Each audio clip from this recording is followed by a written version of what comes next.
It even reads on in Jeroboam II in Wikipedia. Jeroboam's reign was the period of the prophets Hosea, Joel, Jonah, and Amos, all of whom condemned the materialism and selfishness of the Israelite elite of their day. It also says the Book of Kings, written a century later, condemns Jeroboam for doing evil in the eyes of the Lord, meaning both the oppression of the poor and his continuing support of the cult centers of Dan and Bethel. Going back to Israel's first king, the first Jeroboam, which set up the calves in both those two locations where Israel would worship. In opposition to the temple in Jerusalem, Jeroboam II is the son of Jehoash. We go back to Wikipedia. It says during the time there was an earthquake in Israel around 760 BC. Says this earthquake is mentioned in the book of Amos as having occurred during the rule of Jeroboam, son of Jehoash. Amos 1 and 1. On my right, you should see on the Wikipedia the image, an 18th century Russian icon of the prophet Hosea. Look how dark it is.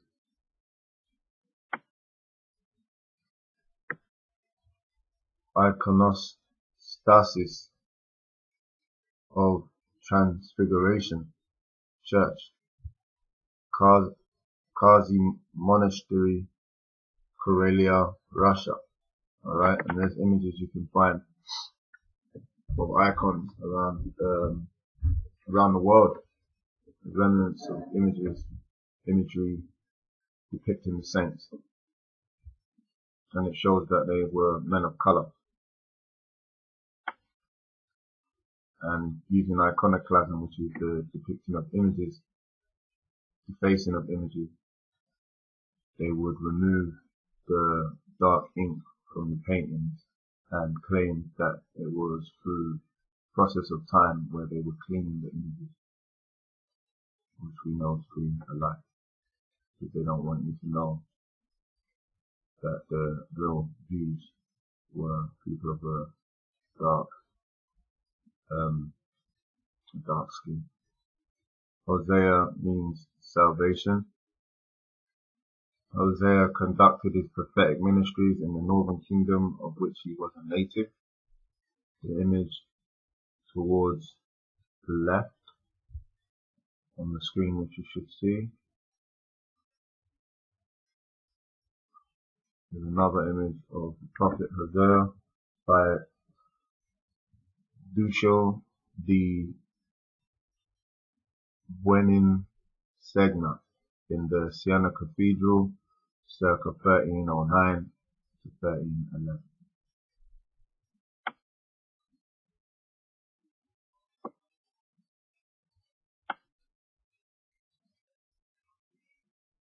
It's coming up to the 1400s. That's when they would have started defacing the images to make them look more like so-called white people, and they would destroy the earlier images.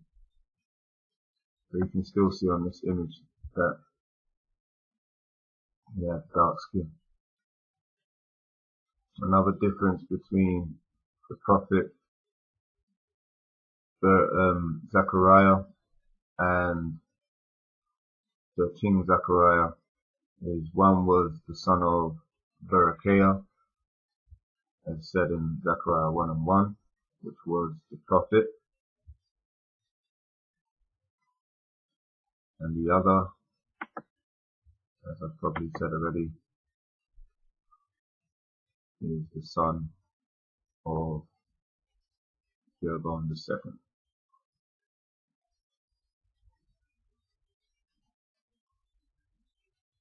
This is 2 Kings 14 and 29. And Jeroboam II slept with his fathers even with the kings of Israel, and Zechariah his son reigned in his stead. So we go back to Jeroboam II. So I'll make a quick point on this. Where it says Jeroboam II, Jeroboam was the son and successor of Jehoash, alternatively spelled Joash. Okay? Now, the problem you'll face there is that when you look back at the table, which shows you the different kings on whether it be Judah or Israel,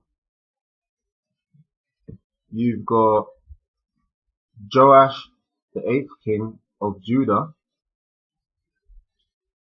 and you've got what we just read, which was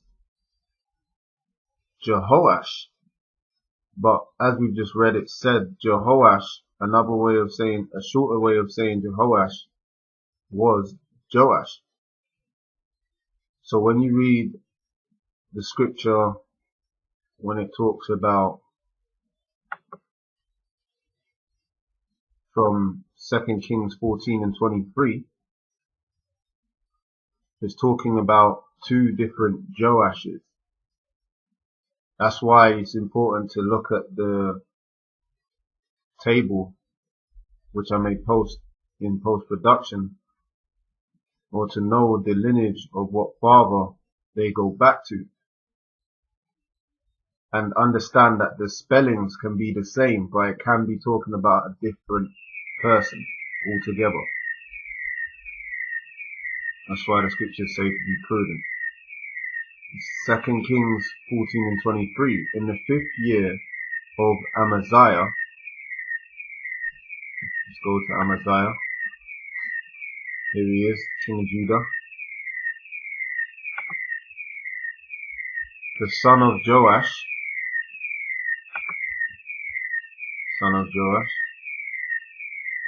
you see,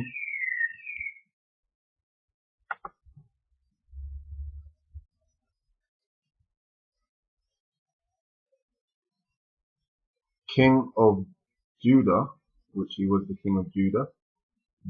Then it goes on to say, Jeroboam the second, the son of Joash. So we confirm. Jeroboam the second, the son of who? Jehoash. But notice there that it says Joash. As we read in Wikipedia, what's alternatively, Joash is the shorter way of spelling Jehoash. You gotta be careful you trip up on the history and make sure you get the full understanding of what the scriptures actually say, and that's why I do these videos,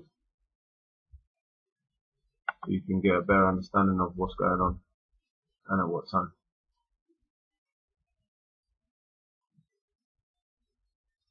So he even goes to say, Joash, king of Israel, began to reign in Samaria and reigned 41 years. What do we do? Jeroboam II, 41 years. You know, his father was Jehoash. So when it said Joash, it was talking about this gentleman here, who reigned 16 years. He was his father.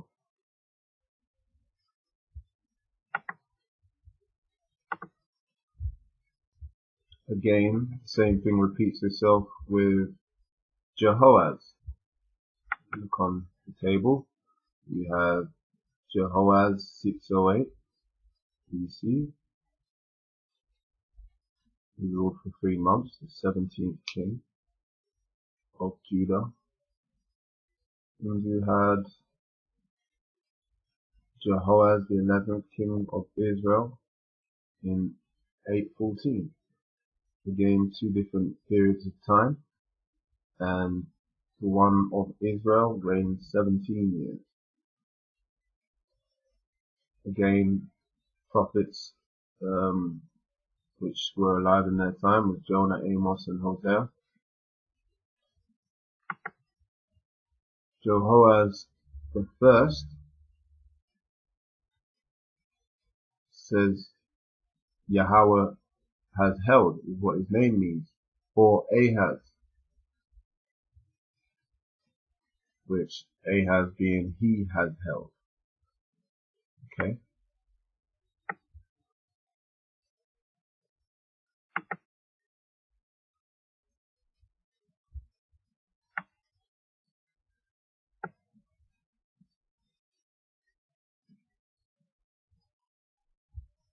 Now this is Jotham.